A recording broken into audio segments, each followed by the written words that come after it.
Hello and welcome to a very special edition of the OneFootball podcast. I'm Matt Frohlich. And I'm Burke. And today we're joined by a special guest in former Manchester City, Chelsea, QPR, New York Red Bulls and England winger Shaun Wright-Phillips. Welcome, Shaun. Very excited to have you here in Berlin at the OneFootball HQ. And it's your birthday today. You are 39 today, I believe. Yes, see, you got it right. You know how to work it. I said to myself, when I get to 40, I'm going to start counting backwards, and that's basically why I'm 39 today. There we go. You're still just a young kid breaking through into Man City's first team, as far as I'm concerned, anyway. So yeah, just with a belly, though. I've got a belly now. There's a big difference. So yeah, you were here as part of Manchester City's global trophy tour in Berlin. You've brought this beautiful specimen of a trophy. It is a wonderful looking thing, especially with those blue and white ribbons on there. I think we've got to make sure that they stay on there, haven't we?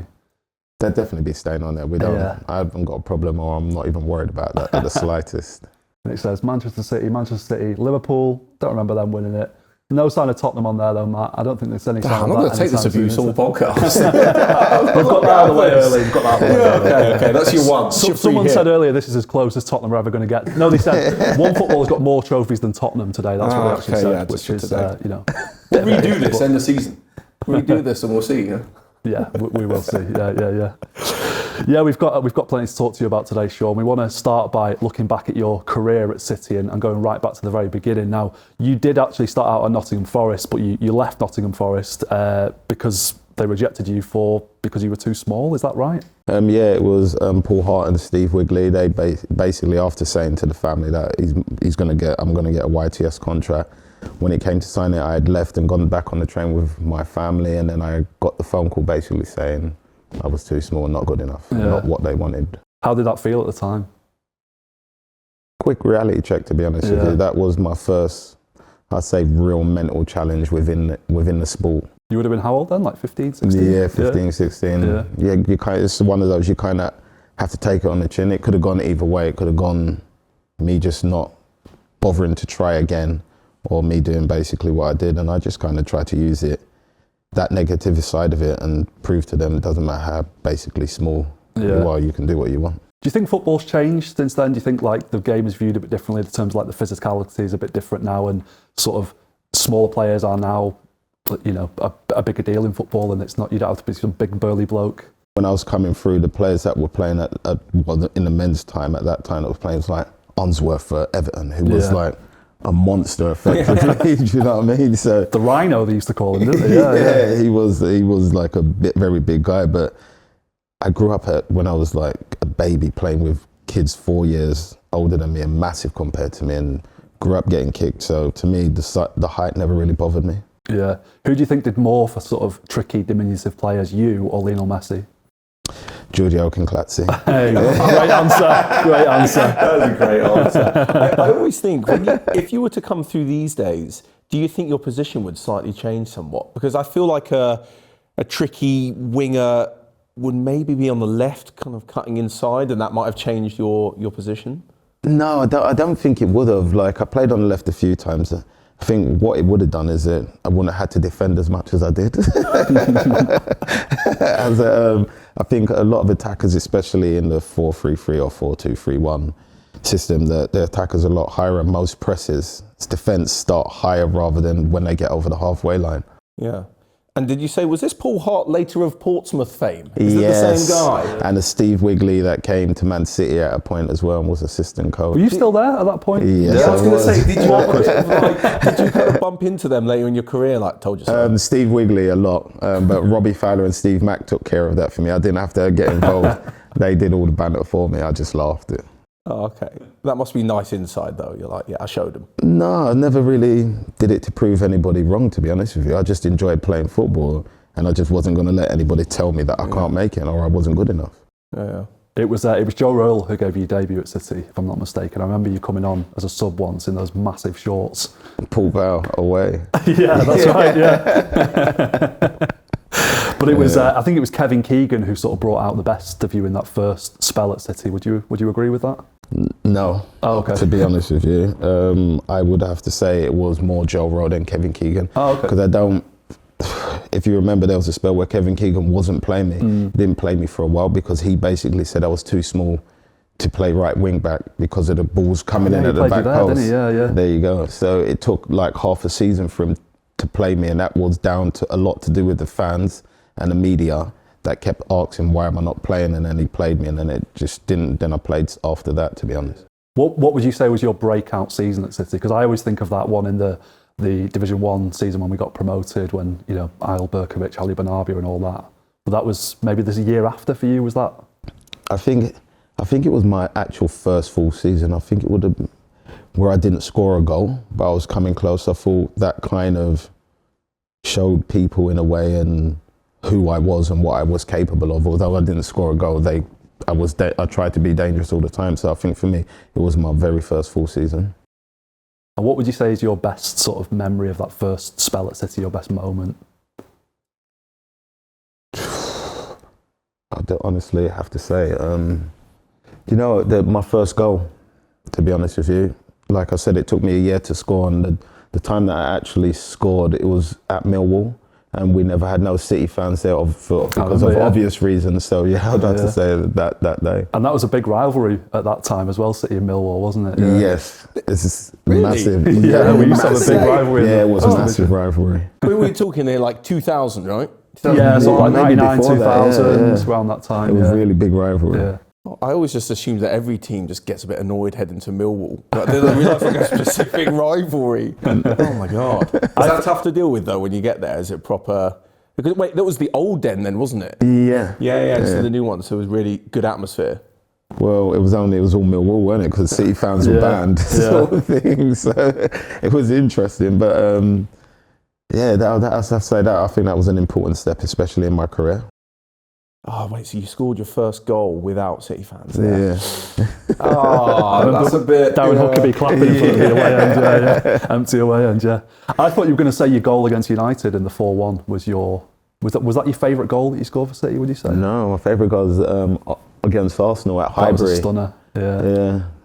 I think that more so because of the family connection, and obviously Dad was there, and my brother got on the pitch that game as well. Yeah. So it was more around that sort of stuff. Did you grow up supporting Arsenal then? No, I didn't support anyone. Just followed whoever Dad played for, and whatever kit I got.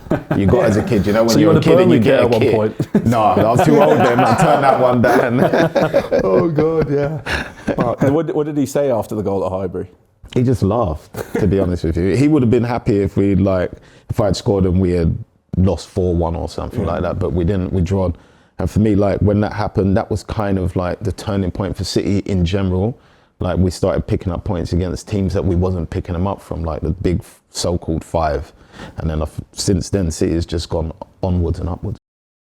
Yeah, I remember some other amazing goals that you scored in that first spell at City. There was one Southampton at home where you sort of, in the rain, turned and just lashed it in. Charlton at home, I remember that one. I don't think I can kick the ball that far anymore.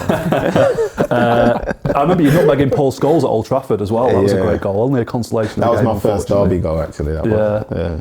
And I think Matt remembers a good goal of yours as well in the Tottenham 4-3 game. Oh yeah. Yeah, jeez, that was...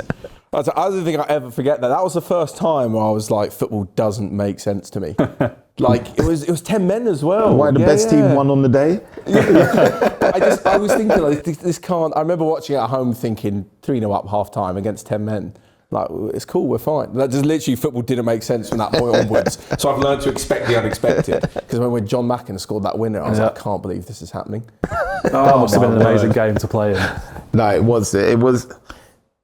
was weird because I think at White Hart Lane there was a theory that if you stay in the game the first 20 minutes, Spurs dip after that and they drop from where they started to a little bit underneath it. And we was all in the mind frame as not to concede an early goal. Well, of course, that didn't happen. Ledley King scored about 2 minutes in. So of course, that didn't happen. And then it got to 3-0 and I'm like thinking, oh my God. And then the whistle goes and we're thinking it's a chance to get us together, have a talk. And then I turn around and Joey's getting shown the red card. So now it's like, oh, it's just got worse. And we just, do you know what? We just got together and said, you know what? If we score one goal, the game's going to change. Scored that one goal. We said we can get another one. Got the other one. And we said we got them here. And we just went for it. Oh, honestly, that little bit of advice for a travelling team, staying for the first 20, is so timeless it annoys me. I feel like it's relevant today as it was like 2003 or whatever. Is that what was. they say, yeah? There's always so much that comes out against playing away at Spurs. like Roy Keane going, it's just Spurs. Well, that's it. There's only one thing more potent than typical City, and that's Spursiness, isn't it? Yeah. That's exactly what happened that night. I was dealing with it for so long. That doesn't surprise me that you think staying at the first 20, and even when you didn't, you still won. Unbelievable. But I do remember. I have to say, Sean, I did watch your goal back in that game. It was offside. You were offside, VAR would have gave it offside. Really? Are you glad that you didn't have to play in the VAR area? Yeah, because it takes too much natural emotions away from the game. I think obviously there's a lot of money on the line, so I understand why they've brought it in. But at the end of the day, the natural emotions involved in a game, like I actually miss it. Like the arguments about decisions, because we would have sat here debating that goal. Or you go to the pub, you have a disagreement with your friend. All that's kind of like gone. Now you go to the pub and have a disagreement about VAR. Do you know what I mean? Yeah. So boring. Where you shouldn't make a mistake with VAR because it's a computer, effectively. You're just sitting there looking at some lines. So the game's gone. Yeah, absolutely.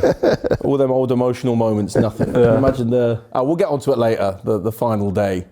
But that with VAR would have taken everything away from it. Now, in 2005, you left City to join Chelsea. I probably shouldn't admit this, but especially because I was 18 at the time, but I cried when you left City that first time. You shouldn't admit it. Not at 18 crying. I thought you was going to say 14 or something.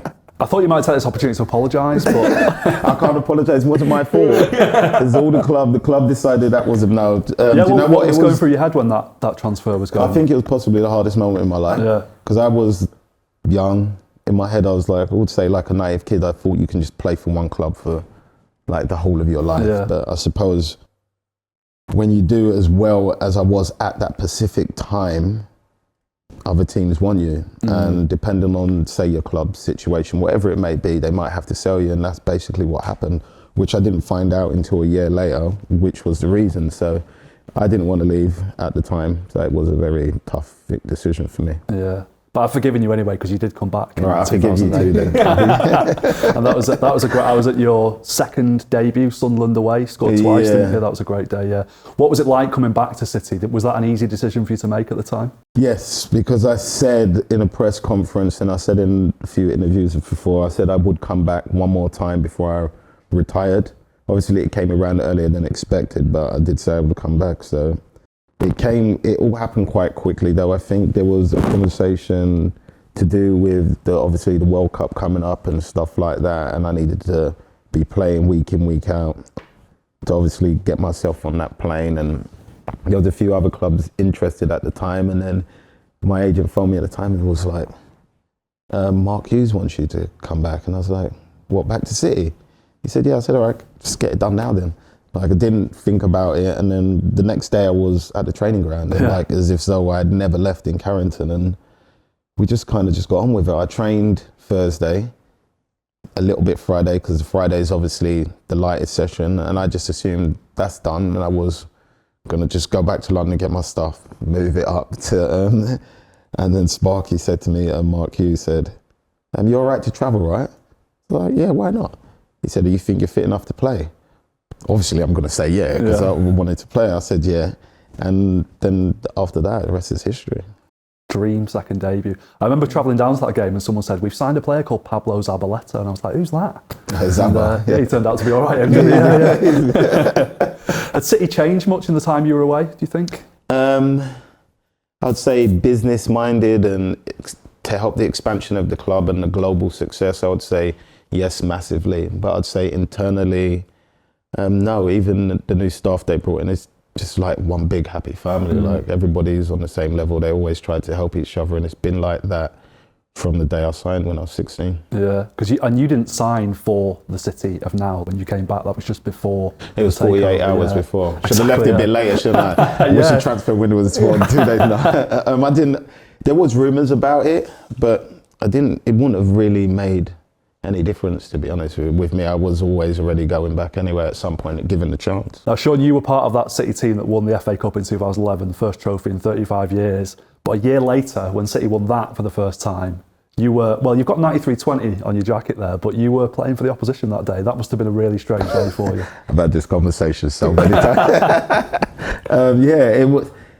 It was strange because I think the time that it happened, there was me, obviously Joey Barton, Nader Manua, 3 players that had come through the City Academy, played for the City first team, and now we're in a position that can effectively mess up City winning their first title.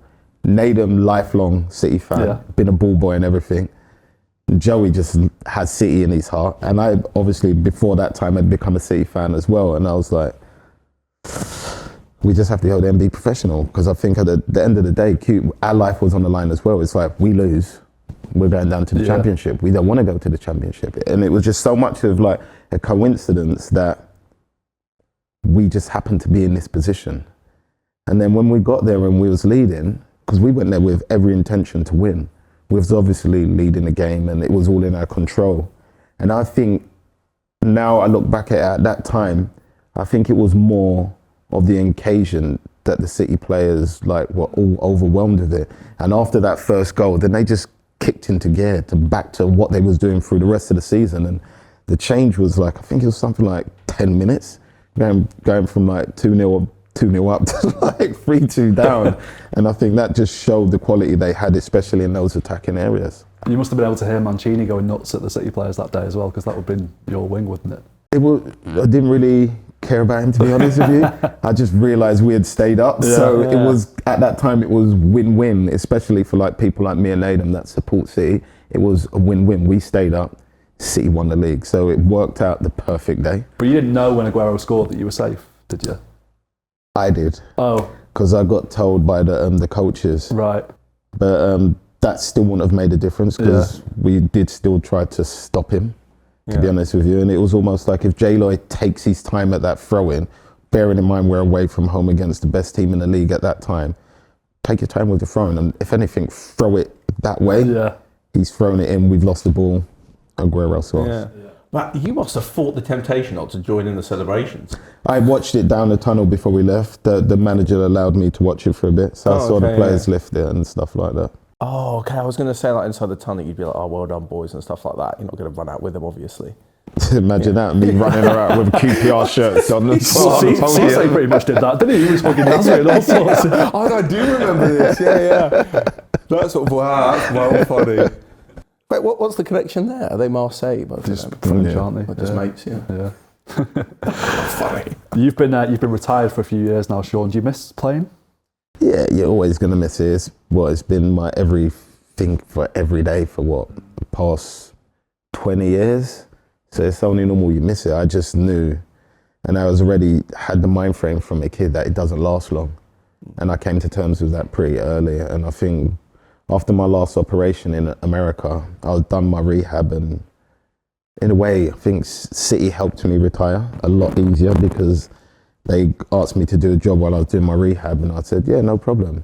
And then from that job, I just carried on doing stuff, and then I went into working with the Premier League. So the transition was quite smooth. There was a time where I was in Arizona just living life and enjoying sun and hanging out and stuff. But like in general, like City helped me gap that bridge. I didn't really have much time to not do nothing or think about, oh, what am I going to do here? I just hit the ground working already. Is there anything that you feel even comes close to replicating that match day feeling? Because I remember reading an interview recently, I think it was Neil Warnock who retired recently, and he said absolutely nothing will ever beat that Saturday morning, the adrenaline, the buzz, and he just said he'll never find anything that compares to it. Night out with the boys? No. Some night out, big tight story against United. I don't know. I understand what he's saying, and I can agree with him to a point. But I just think it just depends, because you might just find something else that you love that has a similar feeling, but it's just different. So I wouldn't necessarily say there's nothing compared to it, but I do understand it. The feeling's always going to be different. I don't think there will be a feeling like that ever. That's for sure. I asked another ex-player that question once, and they said, I miss playing, but I don't miss training. See, I didn't mind training. Yeah, actually, apart from pre-season. I hated pre-season. But in general, I didn't mind training. I actually enjoyed it. Yeah. Right, we'll move on then to some current football topics, as we've just discussed post-career. I want to get your view on some things. Firstly, this Manchester City team, what have you made to their start of the season? Do you expect them to go on and win the Premier League again? I expect them to win the Premier League before the kick-off of the season, to be honest. But yeah, I just think, overall, with the depth they got and the calibre of players that come on and within the team rotation, I think that's set up to win it because they've been through it before. I think we've seen them win 13 games back to back, and we've seen them under serious pressure from Liverpool, who are doing as good as they are, and they keep doing better than Liverpool. So for me, they know what they're getting into, and them drawing and dropping points. And I remember at the time we was 3-0 down at 2-0 or 3-0 down at St James's Park, we come away with a draw. And I said to people when I done work after, I said, you know what, this is going to be a massive point for City. And then you watch them go and smoke Spurs the other day, do you know what I mean? And they whooped Spurs. You know, it's them getting the whooping out of their Yeah, I was going to say, okay, they narrowly won 2-1. Well, in the first 45 minutes, do you know what I mean? And that's at Spurs' place. So I think those results there, to see City come back at places like St James's Park, because it's a hard place and a lot of people will struggle there, especially this year, kind of set them up. I think it gave them a little bit of reality check. Then they kicked on again. Then obviously the result against Liverpool, where I didn't think personally it was a fair result. I thought a draw would have been a fair result for both teams. I thought they both missed chances. But obviously you leave Salah with that much space, he will score goals. Yeah. It's just normal. So, and then they bounce back from that again. And normally when they take a loss, they bounce back and they go on and win like 10 games in a row. I don't see Arsenal doing that. And Arsenal have already dropped points from that weekend, this weekend just gone. So longevity, I don't think Arsenal can do what Liverpool did to City. Do you think that's the only realistic challenger then, Arsenal? I would say, yeah, I think, yeah, everybody has to respect what Arteta's done and what his team are doing right now. They've been outstanding. They've been unbelievable, to be honest with you. But I don't think City lose that game against Southampton. Not at a time like this, because effectively it's two half of a seasons. All they needed to do was stay top till the World Cup, then they get a break, and then it's like a hard reset, and you go again. Whereas they didn't, and now effectively City they will drop points again. I think before that, whereas I don't think City will drop points in the next 5 games. What's your dad been saying about Arsenal? Does he fancy He doesn't shut up. So I can't wait for City just to go on top league, because I'll be texting him straight away. I say, who's on top now? Eh? But yeah, he's loving it, I think. But he also knows City's going to win the league. He's not one of those Arsenal fans that they're at the top, Arsenal going to win the league. He gets it, but he understands Arsenal are flying. But he knows at the minute there's not many teams that, if City play the way they play, can knock heads with them. And I don't think Liverpool are that team of last season. I think the closest thing to City right now is Arsenal.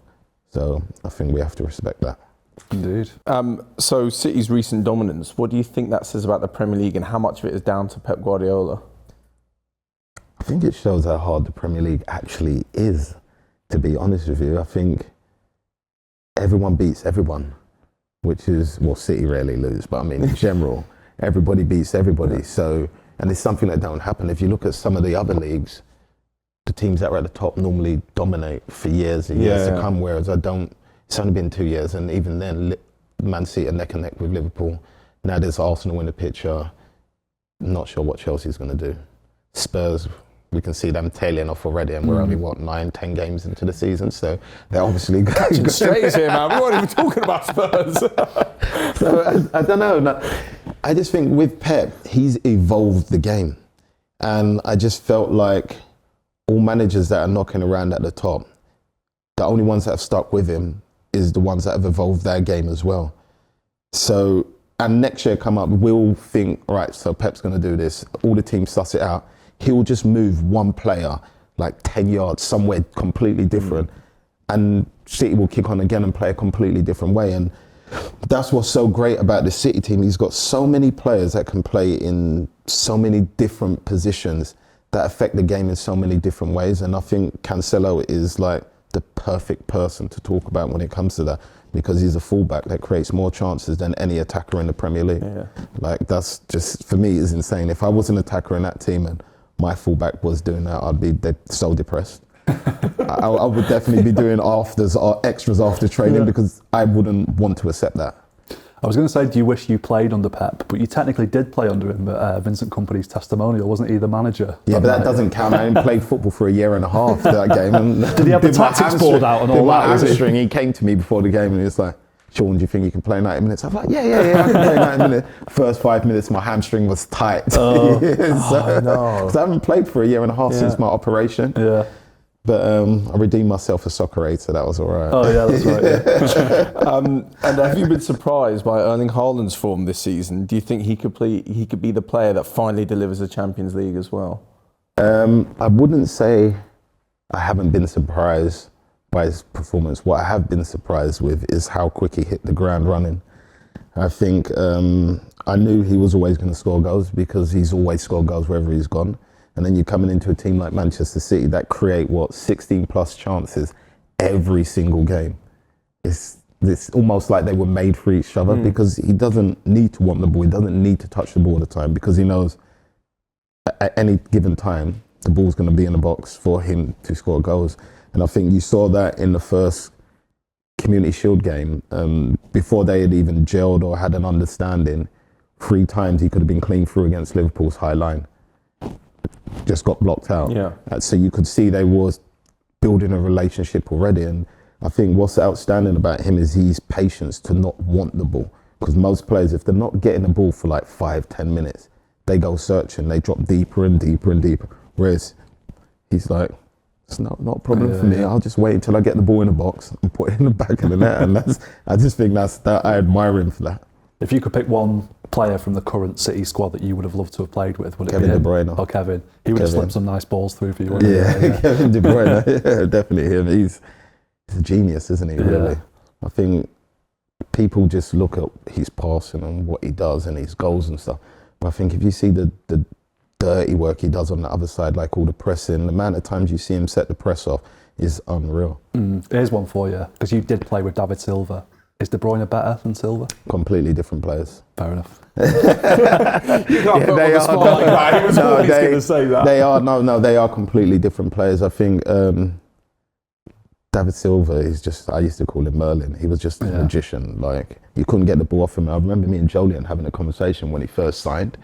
It's like, I've heard of this guy. It's like, look how little he is. He's like, Jolien's like, he's like the same size as you. I was like, yeah, interesting. Like, let's see. As soon as he got the ball the first touch in training, we looked at each other and said, yeah, this kid's a magician. Can't get the ball from him.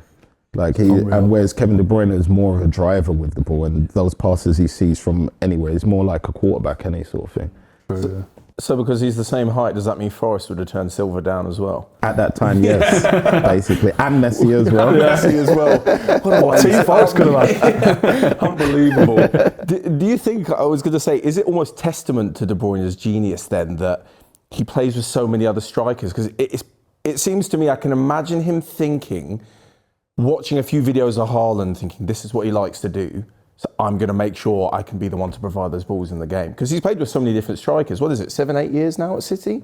Like you've got to learn how to play up front with a lot of different guys. He's only effectively played with one other striker, hasn't he? Because City ain't had any strikers. It's only Kevin Aguero. It's all it serves. But there was a lot of mix, right? Foden, Sterling, everyone moving around. Yeah, but they're not strikers, though, are they? That's what I mean. Yeah. Like strikers' mentality is completely different to like wingers. You could put any winger up there, but it would never have that same mentality as a Haaland or a Serge or Aguero. Gabriel Jesus is the closest they can. Yeah, and he was a winger as well. So, but he played with Rom, innit? You saw what he did with Rom. I think it was the Euros where Rom scored all those goals, and they just came short of winning it. And to a degree, there's a little bit of Haaland's similarity because they both like to go to stretch play.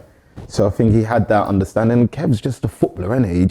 His football IQ is just way up there. He just seems to know what every player needs and wants on the pitch when it comes to him passing the ball to them. And that's and he's not scared to try it. And I think that's the key thing with him. Doesn't matter what stage of the game it is, if he sees a pass in his head, he's just going to try it. Whereas some people shy away from it. He doesn't shy away from anything. He risks the ball. I remember them being quite a few people saying, Haaland might not work in the City team, blah, blah, blah. The very first game, was it the second goal against West Ham? De Bruyne slipped the ball in it. That was it. One pass to shut everybody up. Just the perfectly weighted pass and finish. And everyone's like, all right, well, there goes my theory about Haaland not fitting in or this, that and the other. Oh, absolutely ridiculous. We've also got the World Cup, though, coming up next month. Talk about some international football. Do you think England can win it? I think they have the players, especially in attack, to win it.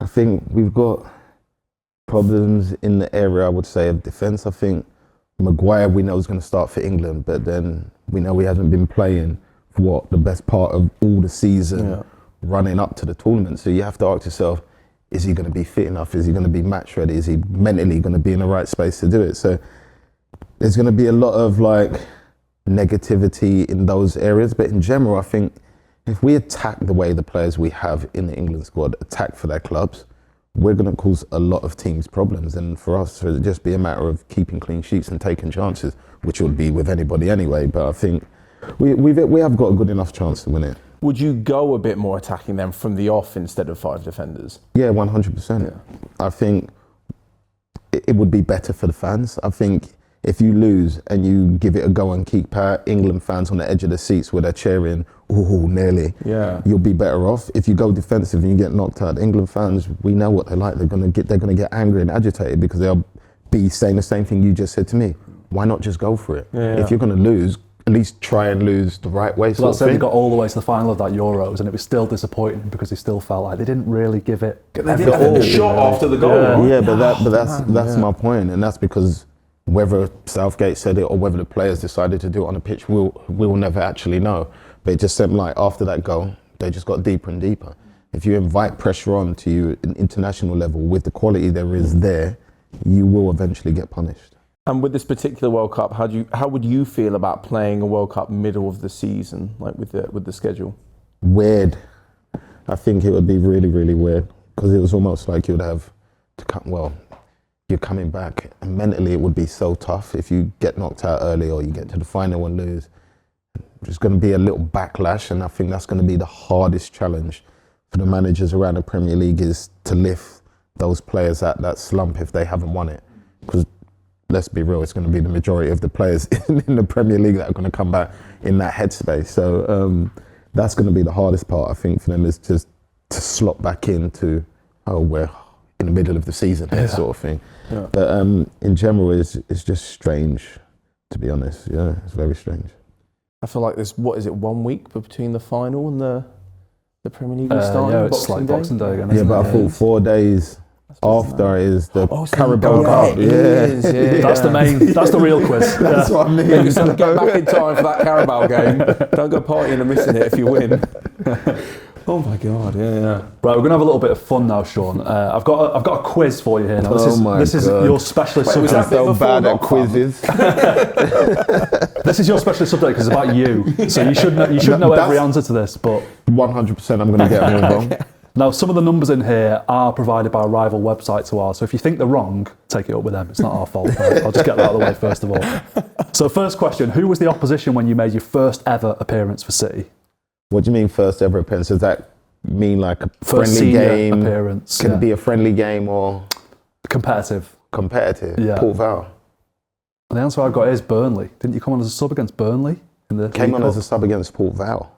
Right. That was also the rival company. Yeah, that's their fault. Yeah, I came on against Port Vale. That was like my first I remember Port Vale, because I got ripped shorts. Yeah, it said Burnley on this site, so I'm going to have words with them when we've done with it. You said friendly as well. Who's your first friendly then? Testimonial game against Man United. Oh, I remember that, Old Trafford, yeah. What for who?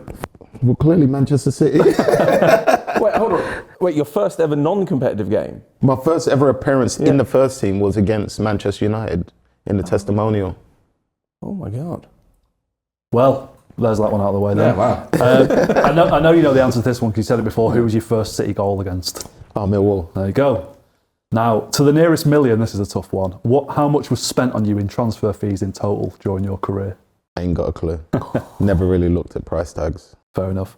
So that Chelsea one didn't weigh heavy on you at the time, no, you didn't? Didn't really care about it as everybody else. I didn't have nothing to do with it, did I really? Well, the answer is 42.53 million, apparently. Called a bargain, right? Probably way more these days. agree, yeah. Just for inflation, that's a lot now, yeah. Who was the opposition when you made your senior England debut?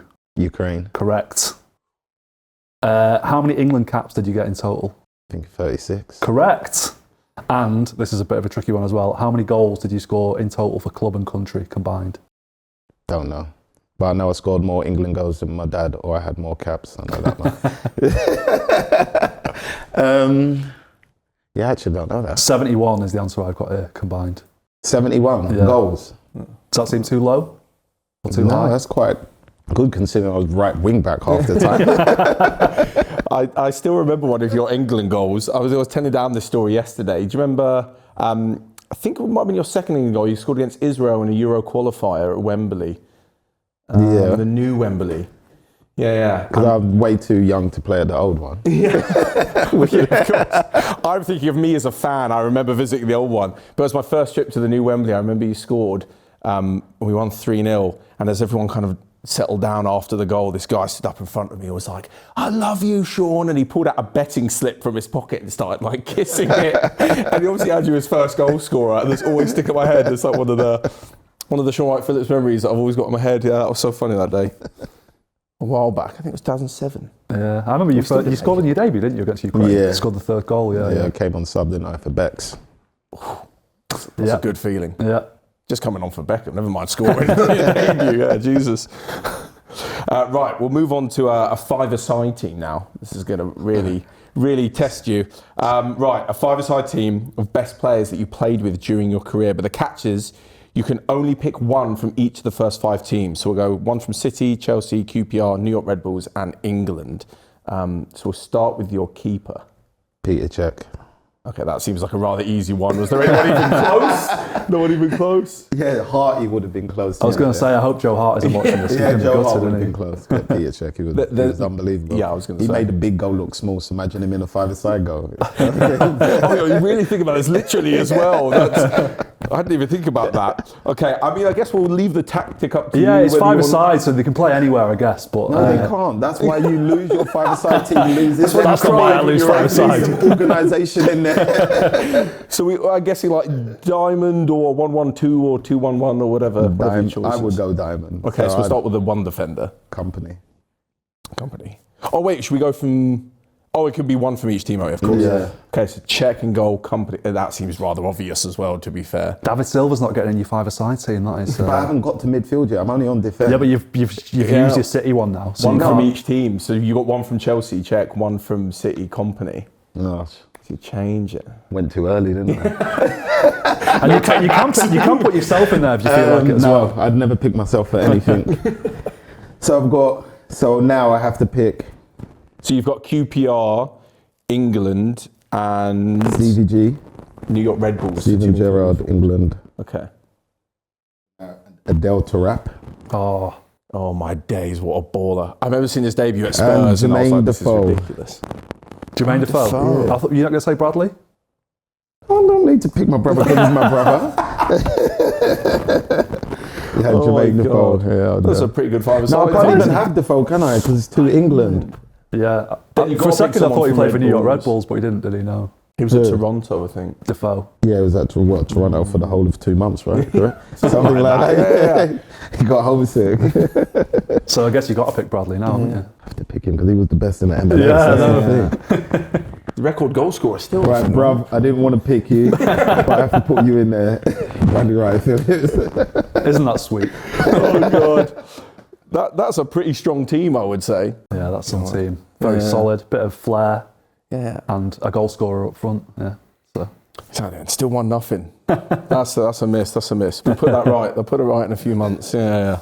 So we're going to finish today with a few quick fire questions for you. So 2 options, just pick the first thing that comes into your head, your preference. So first one, controversial one, Messi or Ronaldo? Messi. Not a controversial one. Okay, so nice and easy. Before you even finish the question, it was right. I think I might know what you're going to go for here. Haaland or Mbappe? Haaland.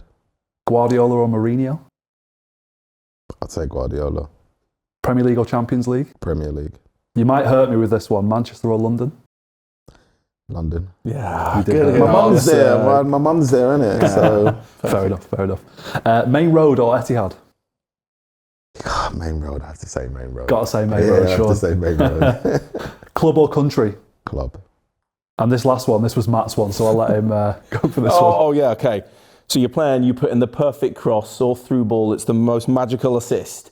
Who's going to finish it best? Your dad Ian, your brother Bradley, or your son DiMaggio? My dad, I have to say. Yeah. My dad wins that one. Yeah. Elite finishing. That could cause a It's bit the of an awkward celebration that distance. comes after it, why I said it. Oh, okay. The celebration is always something special, isn't it, with it? I always remember with the Just Did It, wasn't it? Yeah, Oh, nice. right, yeah. Unbelievable. Now, Shaun, because it is your birthday today and no one leaves empty-handed, we have got a little gift for you.